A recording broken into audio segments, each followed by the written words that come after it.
Powered by Sports Interaction, Canada's Sportsbook. Hello, everyone, and welcome. Welcome to Game Over Vancouver.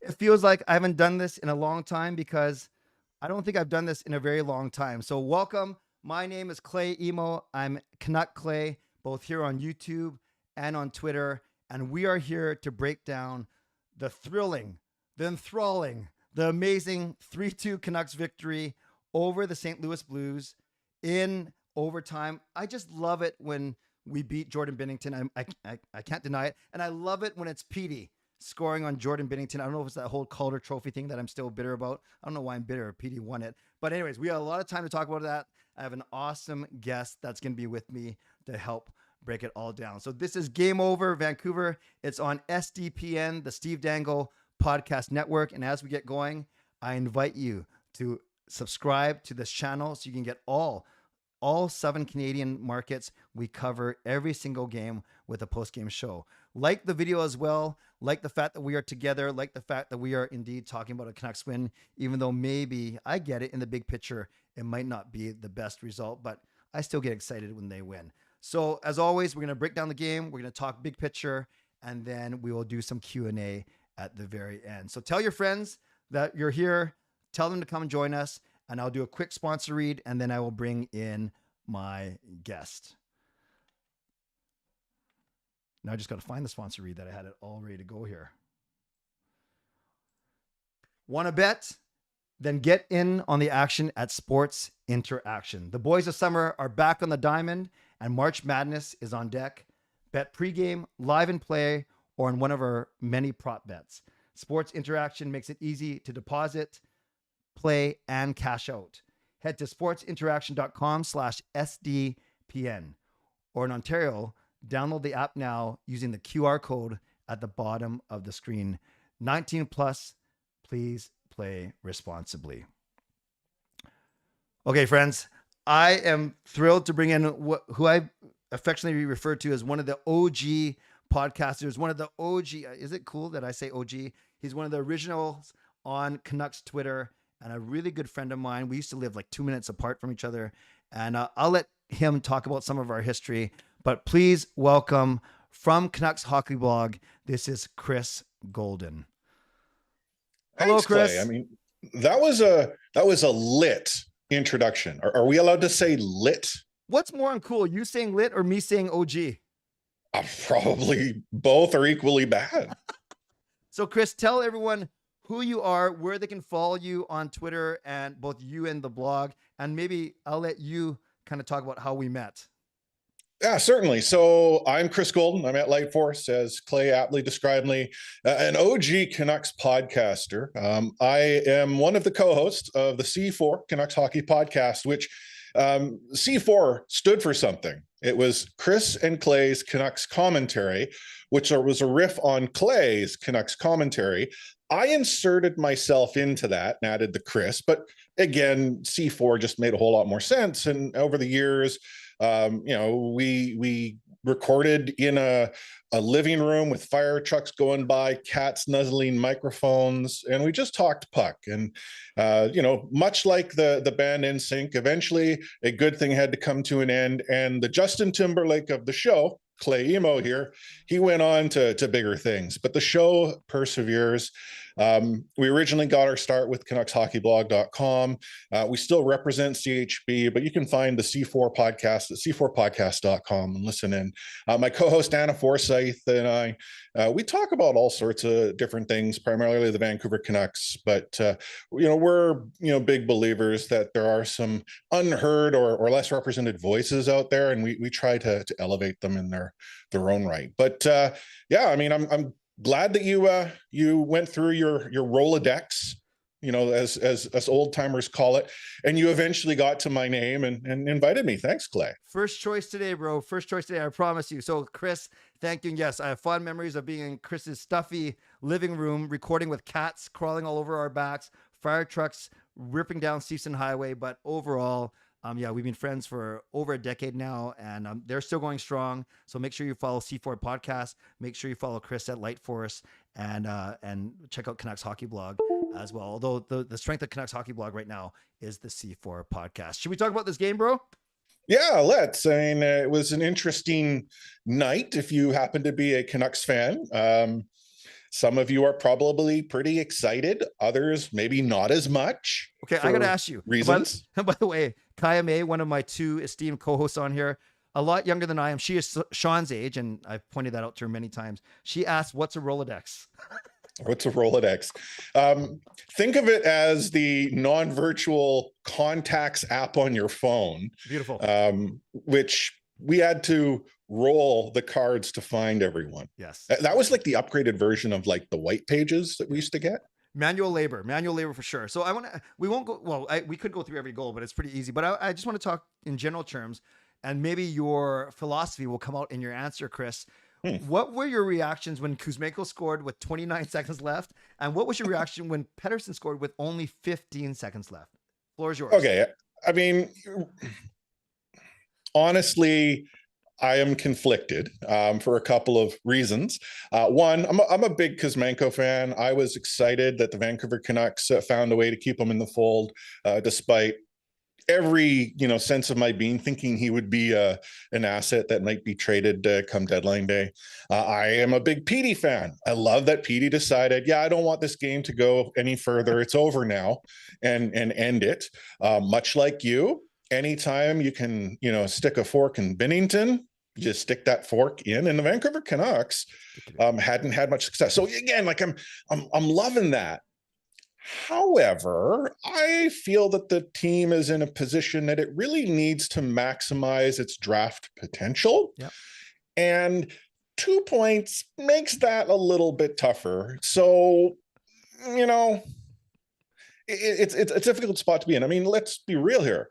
The Canucks played the game, I was going to say fast and loose. They played it loose, but they were putting pucks on the net all night long. Like, they deserved to have that 2-point effort. Was that goaltender interference on the first Miller goal, non-goal? Yeah, I don't know. I don't know. Was that St. Louis Blues goal actually a high stick? I mean, the puck clearly changed directions. So are you telling me the stick wasn't above his shoulders when it did? Like, that's not that tall. Yeah. No, all right. But it's said good teams have good luck, bad teams not so much. And Vancouver Canucks, I hate to say it, they're not that good of a team in the grand scheme right now. I mean, the record sort of speaks to that point. So, yeah, I'm conflicted. And Chris, even back in the day, and the Canucks were a lot better when we were podcasting together, I would never want to see them lose. I couldn't even say the word tank. I seriously, that. But then I want to show, like, at least some of the viewers that I at least have half a brain and that I understand the ramifications of an extra point here and there. But I'll tell you, in my heart of hearts, when I thought they were going to lose, when it was 2-1 and it didn't look like they were generating a lot of pressure throughout the third period, and then they pulled a goalie and a couple of close chances. But I did yell when Kuzmenko scored, and me, Kayla, Jacob, and Gail, Sean's out tonight. We were cheering when PD scored, and I don't know if that's the Binnington factor or the fact that my innate reaction is still, I get excited when the team does well or when PD does well, and I can't deny it. Although I get that. Yeah, I get that. That's 2 points that some would say we wish we didn't get tonight. Yeah. Well, I mean, just sort of casually looking at Canucks Twitter and seeing the visceral reaction from some, not too happy. But I agree. Like when Kuzi scored that goal, I was excited, and I could not necessarily tell you if it was the Binnington factor, like you had mentioned, or it was a real hard fought goal. I mean, rewind to Hughes essentially, ending what should have been the game winning or 2-goal lead to end it. And I had actually commented out loud saying, good play by Hughes. And my wife's like, oh, you're talking during Canucks games again? So, I mean, I think deep down the Canucks fan wants the team to succeed. Yeah. I feel that, they might need a few more things to happen to be successful long-term. Sure. Great answer. So we're going to talk about the big picture and what the next week's going to look like in a second, but let's quickly talk about this game. A couple of things that stood out to me. I want to talk about Atu Ratu's debut as well. So that first disallowed goal, which, Myers, we all saw the replay. He was trying to shoot. It just happened to deflect off a St. Louis player right to Miller. Garland right on the edge of the crease. Yes, he did make contact with Binnington, but Binnington was trying to save on Myers. Nothing to do with trying to get over. Regardless, you and I joked about when we did our tech test. I know I tweeted, that challenge took so long. I had time actually to go out and buy my own iPad and do my own coach's review. That was brutal. Well, so I understand that it is a fine line and they're using technology to ensure that the right call gets made. Yep.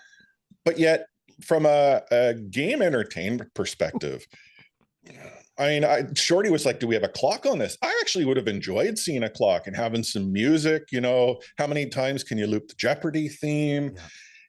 If it's honestly that close, you're likely, getting it wrong. Yeah. I mean, I know they're trying to get it right, but what is it you're looking for that it takes so long? Yeah. I mean, again, you look at the high stick, later on, it wasn't as long of a review, and yet quite clearly the puck changes directions. Yeah. So, like, what is it that was so much clearer in that review that they didn't have access to with the interference? And I get so irritated when I see goaltender interference where the goaltender is the one initiating contact in the white ice.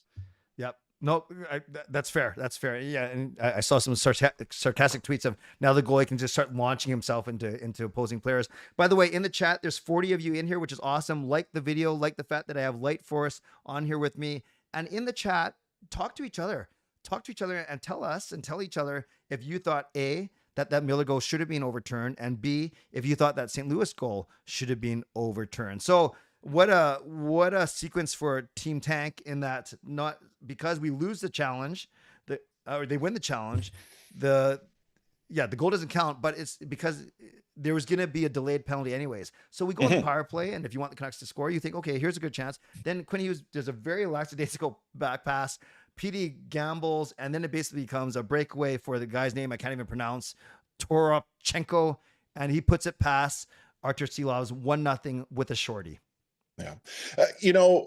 That sequence where we saw, you're right, lackadaisical back pass, PD gambling, like I understand what PD was trying to accomplish, but I feel like being that he is the forward and the last man back, play the pass, give your goaltender the shot, right? Like, that's probably the better percentage, but PD's a go big or go home kind of player. Yep.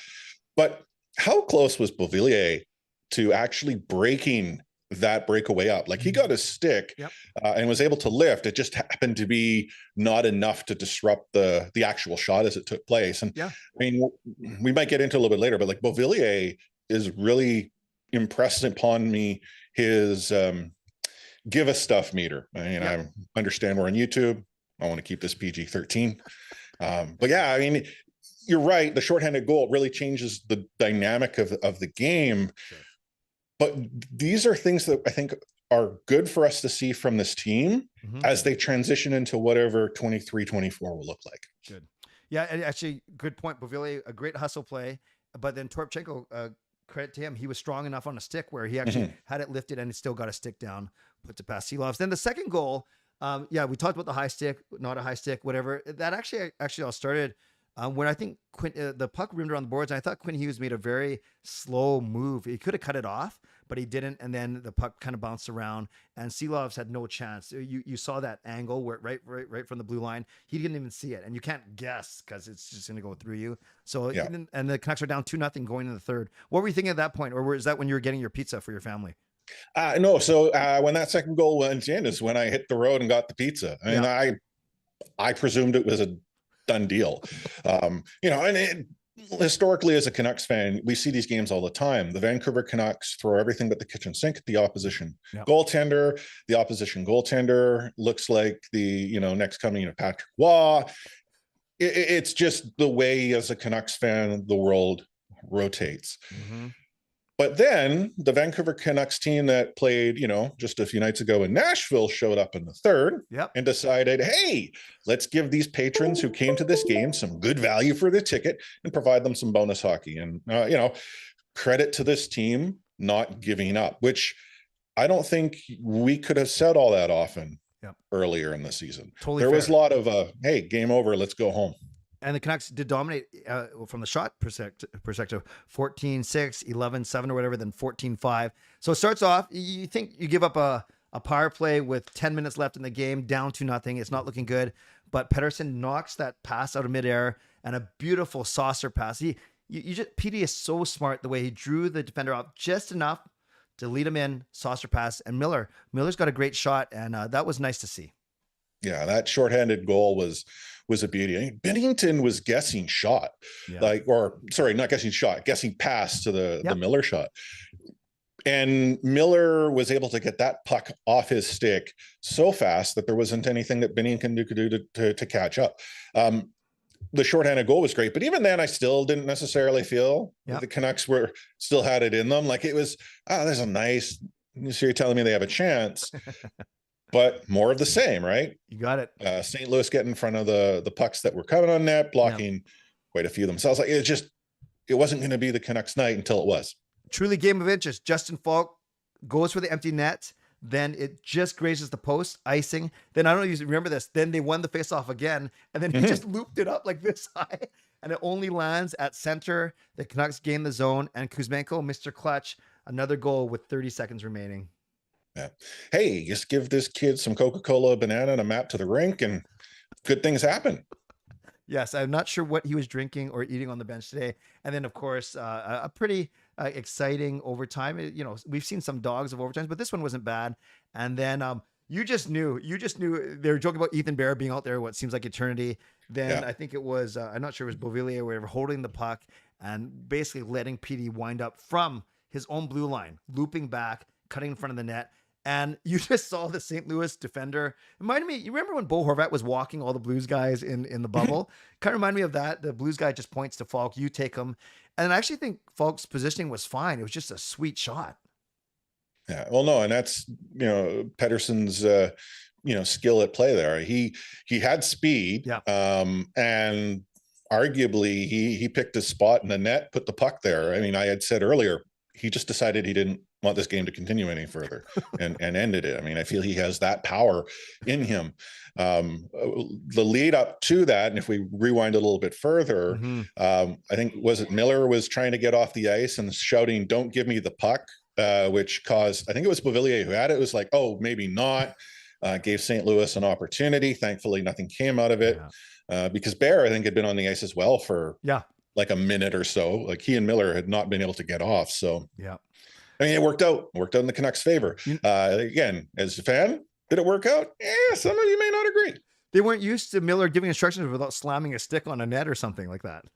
Yeah, well, I mean, he is maturing. We've seen this change in him now that I mean, Petey has said as much that they've come to know each other well, and others have said that. So maybe Miller's growing. Love it. The talking effect. So two more things, Chris, and we'll wrap up this first segment. You mentioned Beauvillier. Yeah, I've seen some hustle, yet at the same time, he didn't play the last 10 minutes of the third period. We always know that the coach will go from 4 lines to 3, and it's not just benching the fourth line. He'll take usually his 9 best guys, and whether you're protecting a lead or trying to catch up. And tonight we saw, I think it was Dries, it was Beauvillier, and it was Ratu who ended up not playing a lot in the third, because I do remember seeing Oman and Joshua and Stanika out there. Having said that, Beauvillier still winds up with 16 minutes.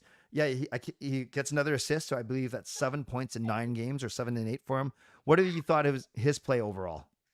I've been impressed. Like when we look at the trade, Beauvillier seemed to be more of the perceived throw-in to facilitate the deal. And yet, since he's come to play for Vancouver, I mean, he's providing point production, maybe not equivalent to what left in Bo Horvat, but that's a pleasant, surprise or development. The kid's got some hustle. I mean, as I had mentioned earlier, that shorthanded goal that was scored, I mean, he put on the Jets and nearly broke that play up. And that's something that, on our podcast, we've talked about. There's many Canucks forwards who don't have that hustle. They don't have that give us stuff meter enabled right now. And is this something that will be sustainable and improve upon season over season? I haven't a clue. Yeah. But if at the end of the day you were to tell me like, hey, this is a kid who's wanting to, prove his worth and he's going to give his all, I'm all for it. That's the type of hockey I love watching. Sure. I think, as a Canucks fan, more recently, it's not so much the losses that irritate me the most. I mean, they do, but it's the perception that I watch the team play and they don't care. There's no hustle. Yeah. Give me that exciting game. Yeah, you lose 5-4, 5-3, but at no point am I bored. Sure. No, I agree with you. And let's talk about Aatu Räty to finish off this first segment. Bunch of zeros, except for one hit, and 67% face-off. So I'm guessing he went 2 out of 3 and not 4 out of 6 or 6 out of 9. I don't think, because he only played 7.5 minutes. I did notice him in the first period. They made a point of him taking a face-off right-handed, even though he's a lefty. Mm-hmm. But overall, safe, sheltered minutes. Obviously didn't play a lot in the third. But what did you think about Räty, and what can we expect from him? Yeah, and it's hard to actually measure a kid who's getting less than half a period of play in a game, just under 8 minutes total. Yeah. What did we see? I think we saw a kid who sees the game well, seems to be intelligent on the puck, doesn't necessarily have that first step present. No, right? Hopefully that's something that can be worked on, down the highway in Abbotsford. Yeah. I'm not going to go and say, oh yeah, I'm disappointed, or yeah, this is great. Vancouver Canucks Stanley Cup next year based on this limited, type of play. But if the Vancouver Canucks make deals like these, where they bring in potential, some high ceiling players, work on their development and allow that to facilitate, cap space and, further prospect acquisition, give us all the, Aatu Rätys that are out there. Yeah, I agree. And I was telling my son, Sean, I would love to see, I don't know if they'll be as good as the Rangers kid line, but imagine a few years down the road and we're talking about a solid third line of Räty between Höglander and Podkolzin or something like that. That would be exciting to me. And you kind of made that point of, let's see, Abbotsford's doing well. They're in a playoff position. Let's see how well some of these guys get developed, because there's really no rush for them. No, not at all. I mean, that's like him getting called up for the road trip. I think it's a combination of necessity with who's healthy. But then I'm also perfectly fine with the team rotating players through to get a good look, give them a taste of what sort of the NHL game is like in preparation for what is hoped to be a longer AHL run down in Abbotsford. Great point. And Ryan Johnson, GM of the Abbotsford Canucks, also said that we can expect to see Tristan Nielsen, Arshdeep Bains, Danila Klimovich, Linus Karlsson, and a bunch of them going forward. All right, Chris, I think let's wrap a bow on that part of our show. We will take a quick 2-second pause so I can insert a mid-roll ad, and then we'll move on to our second segment. So we are 1 week away and a day. A week from tomorrow is the NHL trade deadline, Friday, March the 3rd. Canucks have 3 UFAs. Bo Horvat gets traded to the Islanders for 3 assets. Andrei Kuzmenko gets signed for 2 more years. And then the third one is Luke Schenn sent home. So to a way to trade, not just the arrival of their newborn. So talk to me, Chris, about Luke Schenn, where you think he might go, and is anyone else in your mind on the table, and should they be on the table? Well, I mean, I can answer that last question quite easily. Everyone's on the table, save for Quinn Hughes and Elias Pettersson. Mm-hmm. I might even entertain the right offer for those players too. But I mean, as a Canucks fan, that would gut me. The Luke Schenn destination. I mean, obviously, I would look at him going to whatever team is willing to provide you the most. Like if there's a team out there that's like, hey, here's a 2nd round draft pick, which I think is sort of where value would be, a 2nd round draft pick, first, late one, however you want to see it. I think that would be the team I go and deal with, but then also use that to your advantage and, float the value out there. Toronto is apparently been interested. Rangers have come knocking on the door. Heard Pittsburgh and Boston too. Yep. Yeah. So I feel you have teams that are probably willing to get a veteran presence, some safe depth on the blue line in Luke Schenn. And I mean, he's a proven Stanley Cup winner, obviously. So, I've been told it's good to have guys like that in the room. Squeeze as much juice as you can out of that asset if you're Patrick Allvin. It's funny you mentioned the late first, second. Yeah, because originally I thought, oh man, Luke Schenn on a contending team, he's like a 5, 6, 7 guy, not a top 4, even top pairing guy like he is for us. But then I've heard from many sources, and I've been reading it, that they want nothing less than a third, so nothing less. So that means a third or a second. So there's probably people out there. There's no way he's a first round pick. Yeah. I'm not suggesting he is. Yeah, but if you get an offer that's there, that's the deal you take, because there should be nothing better than that. Absolutely. And then there's there's also thought about Schenn is I know on my shows, Chris, a lot of people were saying, oh, wouldn't it be great if he goes and plays for a contender for a bit and then comes back in the summer? But would you agree with me? It's very rare that a free agent gets traded and then comes back to be with the team that traded him away. I think it's only happened once or twice. Yeah, I mean, it's a nice thing to think will happen. Yeah. But there's so much that, plays against you, because the moment that player's now having conversations with an entirely different team that you're no longer privy to, there's some relationship building that's taking place, as I would have defined as sort of the whining and the dining. And if that particular player is like, yeah, well, I also want to explore the market, which they have every right to go and do, you're now competing against everyone. Whereas prior to that trade, you're just competing against yourself, especially if the player is like, yeah, I want to stay. I sort of look back at sort of Bo Horvat. I mean, Bo Horvat, as far as he knew, he was coming back to Vancouver up until, well, he said January. I don't know if that was as far as the Canucks would probably plan on bringing him back based on what we've heard about negotiations and the offers that were made to him. But, someone like Schenn goes somewhere else, probably not coming back. But I mean, Dan Hamhuis, I actually use that as an example. Prior to him leaving Vancouver, the rumor was he was on his way to Dallas for the deadline. He had said he wanted to return to Vancouver. Vancouver had said, yeah, we'd like to explore an opportunity to bring you back.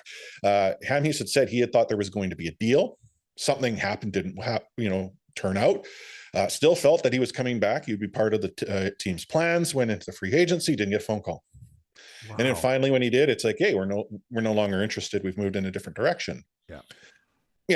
Could this be, Luke Schenn's experience? I hope not. I do hope the Canucks get something for him. And he doesn't get the damn Hamhuis experience there. And if he comes back, great. But even the team might have decided, no, we're going to go in a different direction. Yeah. Great point. And it sounds, it's almost ideal or almost a fairy tale. Imagine Luke Schenn, or even a better player. Imagine if Horvat, for example, you get 3 assets for him, and then you have this wink, wink, nudge, nudge deal that he's coming back. Then basically you've gotten 3 assets for free. Aside from, that's why it sounds so appealing to fans that you trade away a guy and have him come back and you still keep those assets. But in reality, it rarely happens as much as we might want it to. Great point about Hamhuis. I forgot about that. That's a really good story. I mean, that's a really good point. Yeah. And I would defer to you as to even knowing if it does happen. I mean, I know players have returned home. Right. Luke Schenn has come back to Vancouver, having been here before. So third time's a charm, maybe. Yeah. But I think realistically, if he is dealt somewhere, whether he comes back or not has been diminished significantly, because both he and the team might find they're just headed on different paths. Right. Now, Schenn aside, we know, especially with Beauvillier coming back, with signing Kuzmenko, there's a bevy of forwards for sure. You have Kuzmenko, you have Beauvillier, you have Podkolzin, you have Höglander, you have Garland, you have Besser, you have all these guys. Do you see the Canucks, should they be exploring a trade, as difficult as it may be, trading away a Besser or a Garland, maybe to improve the D or at least stock their prospects or add up some picks? What do you think? Well, I would be surprised if you don't find a deal for Besser or Garland. Yeah. Would the Vancouver Canucks ask for too much? maybe. I mean, the hot rumor is prior to bringing JT Miller back, that was the problem. They were asking for far more than the market was willing to bear at the time.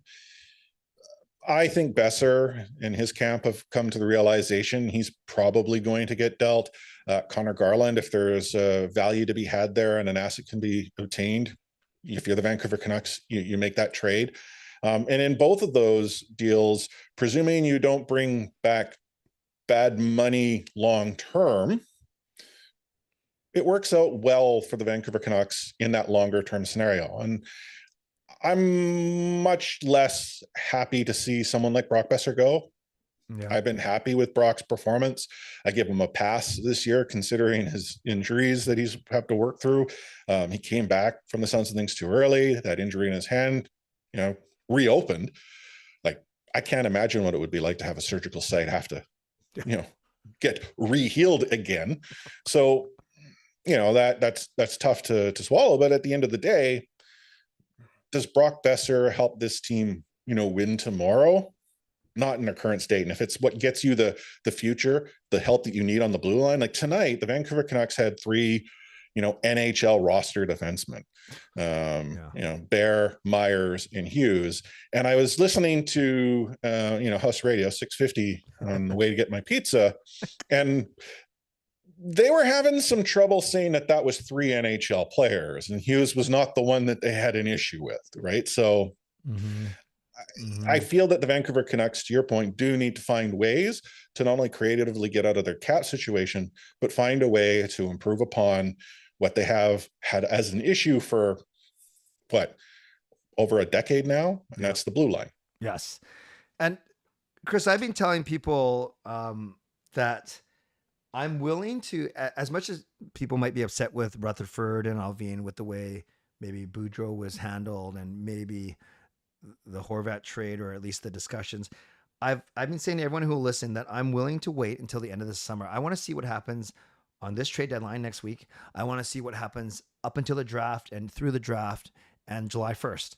And by July, August, I know it's 4 months from now, that's when I'm going to make a really good, concerted, form a good opinion about what this management team, but I'm willing to give them, they were here before last summer, but it's been a full year now. And I want to see what they do this trade deadline. Are my expectations too big, or am I being too kind of easy on them, or is that a fair take?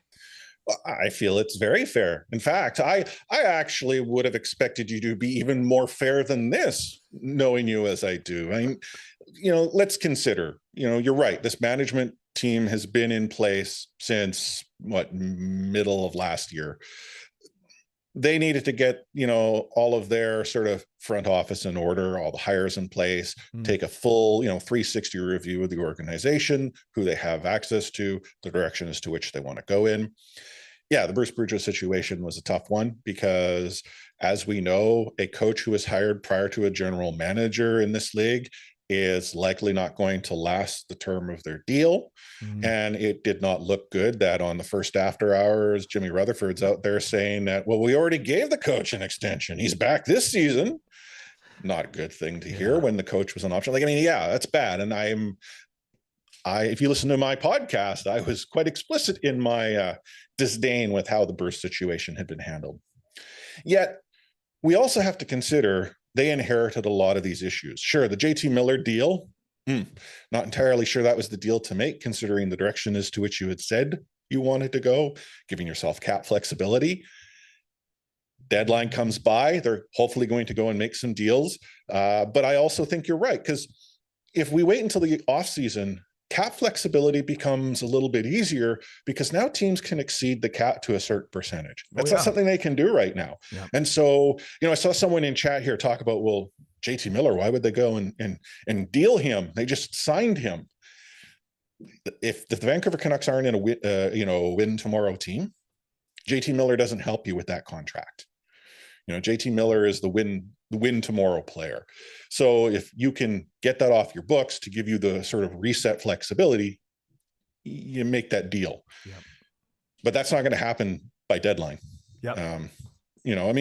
Sure, maybe, but very few teams out there could probably take that contract as it exists today on their books, let alone what that means for them next year when the actual deal kicks in. Yeah. I'm going to ask you one more question. Then I'm going to have you bounce out, bounce in for our third segment. So, Chris, you got a couple minutes to answer this one. To you, what does a successful trade deadline look like for the Canucks?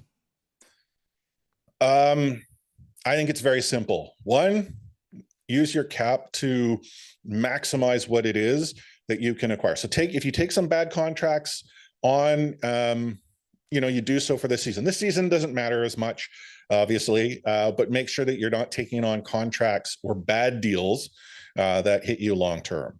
Two, if there is an offer on the table that is reasonable for someone on your roster right now that's not named Pettersson or Hughes, you make that deal. Mm-hmm. And three, be realistic. If this team starts bringing in more players that help them become a cup contender tomorrow, I feel, they've lost the plot, because this team is not one or two pieces away from being a cup contender. And if someone wants to say, oh, the Thatcher Demko got hurt, that, set them back. And as you said, Chris, they've had a tough go on the blue line with injuries. And hey, Brock Besser was hurt.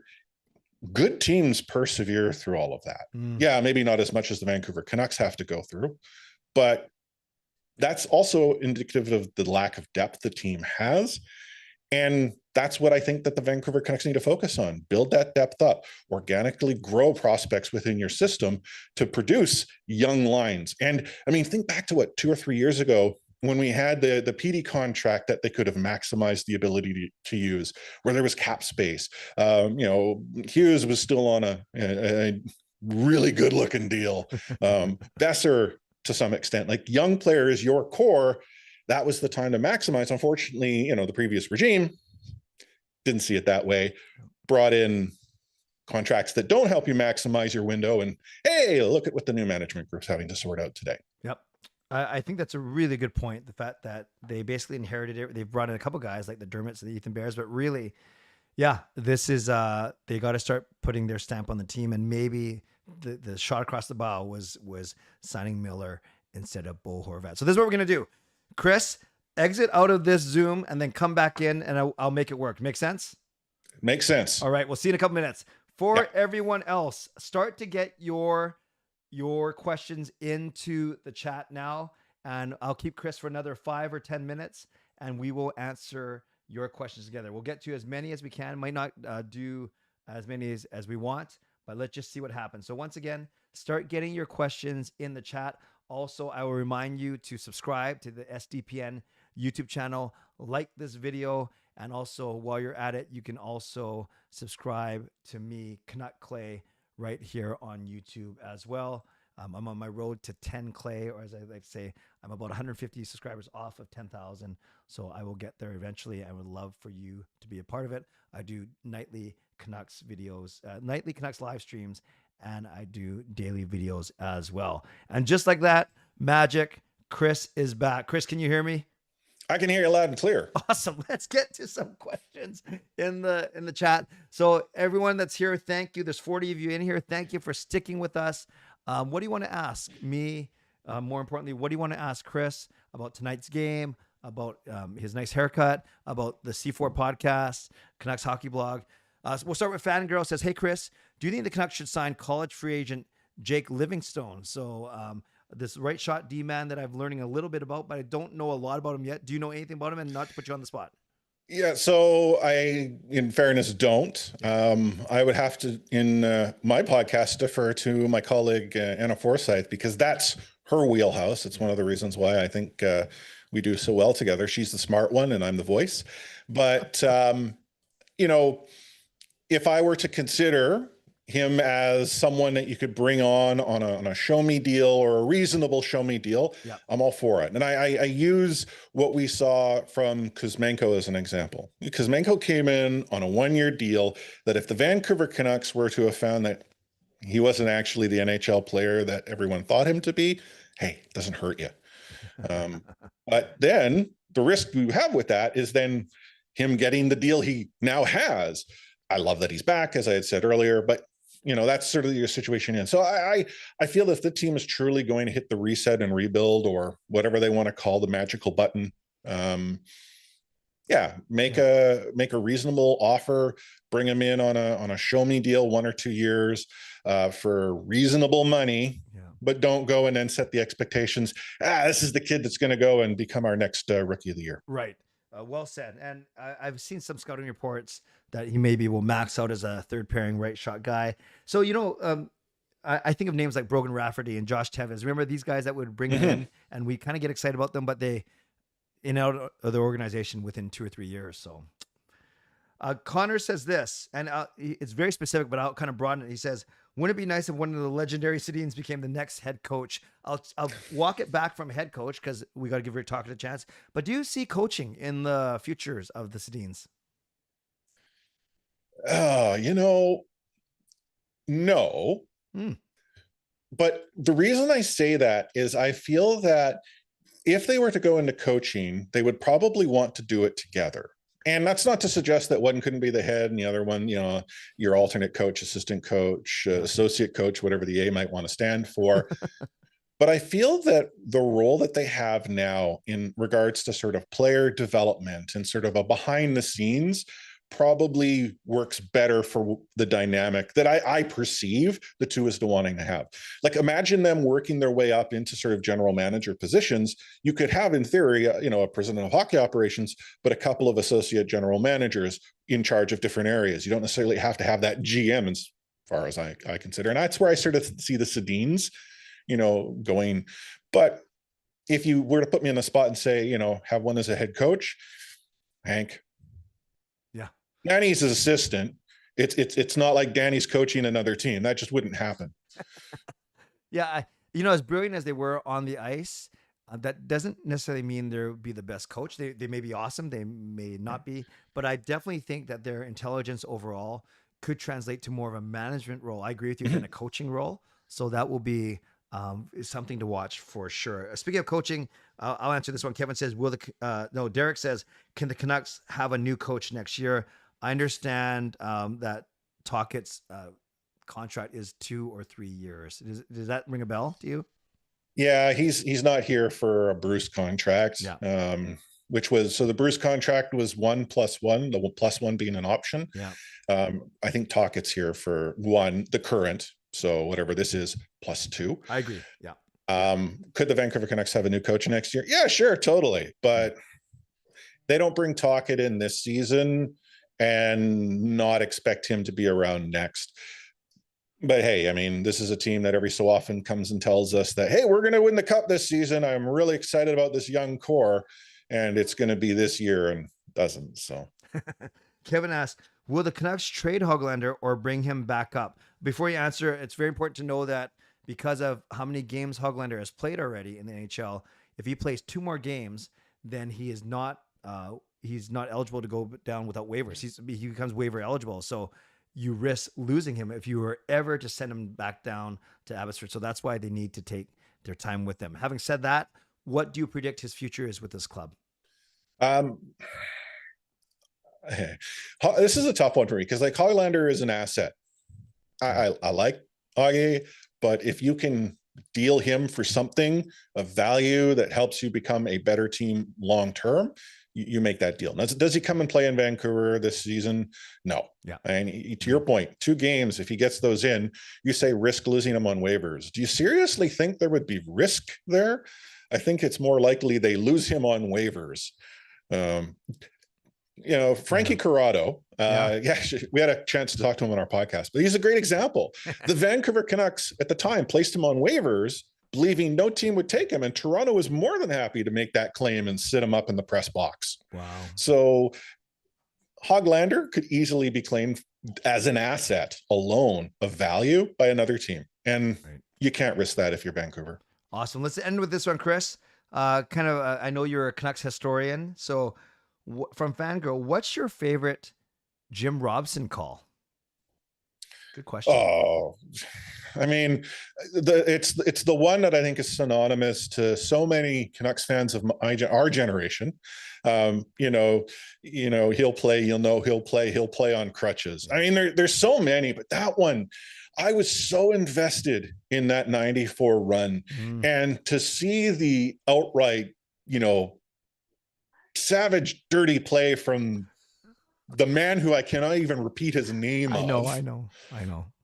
And to then see Linden, arm draped around McLean, just, bleeding all over those clean looking white skate jerseys. Yeah. Like, oh man, to hear Robson, make that call. And I happened to be listening to the game on the radio. Oh, So it was just like Jim Robson was able to describe the game in such a beautiful way. I think Shorty, to his credit, does Batch as well, but Jim Robson just had something, and I don't know what that something is, but I think most would agree that is the type of guy you want behind the microphone. Love it. And then in the chat, Jay says for him it's Greg Adams. That was a good call too. Oh yeah, that was the Toronto winner, right? Yes, when Toronto was in the West. Exactly. Figure that one out. Well, Chris, this has been awesome. Thank you. Before you go, please remind everyone where they can follow you and listen to your wonderful work. Yeah, so I am on social media. I'm at Lightforce. I don't unfortunately take part in conversation all that much as I've gotten older. Kids, Clay. I mean, you might know something about this. They occupy a lot of your time. Really? Yeah. I mean, who would have thought that, right? But you can listen to the podcast, the C4 podcast, weekly. We push out a new episode every Tuesday, save for the ones where there's a holiday Monday proceeding. And to find us at c4podcast.com or on Twitter at the C4 Podcast. Myself and my co-host Anna Forsyth, as I had said earlier, we talk about the team from a slightly different perspective. I mean, she's a Brit who got into the Vancouver Canucks during the 2011 run.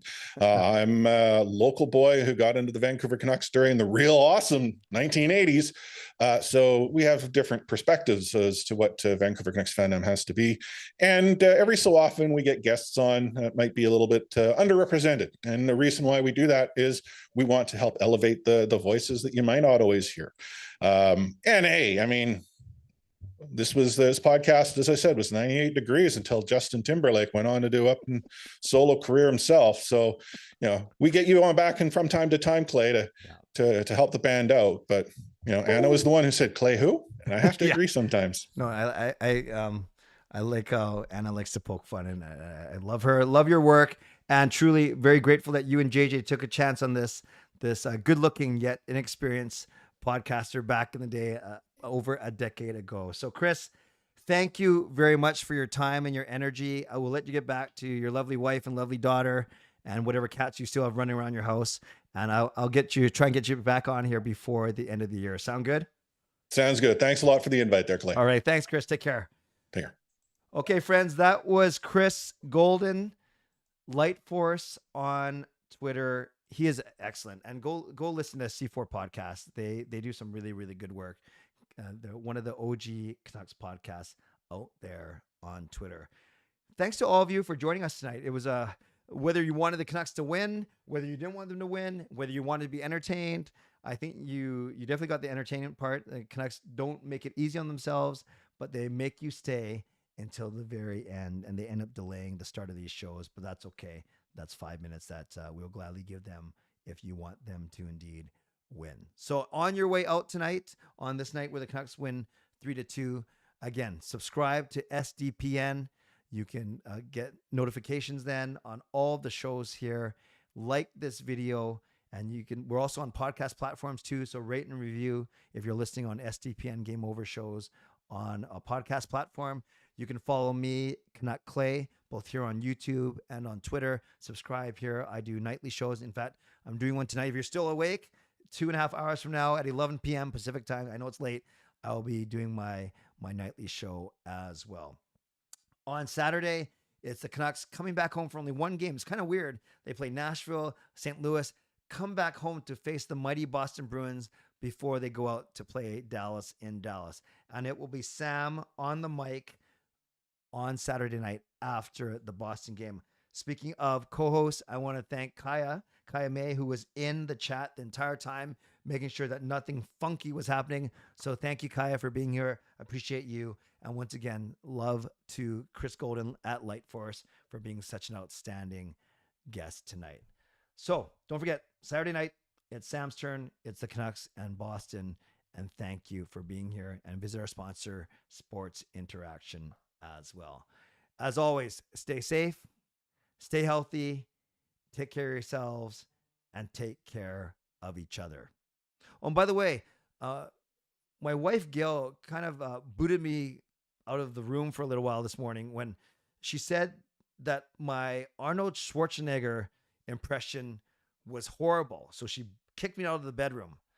But don't worry, I'll return. Take care, and go Canucks go. Good night, everyone.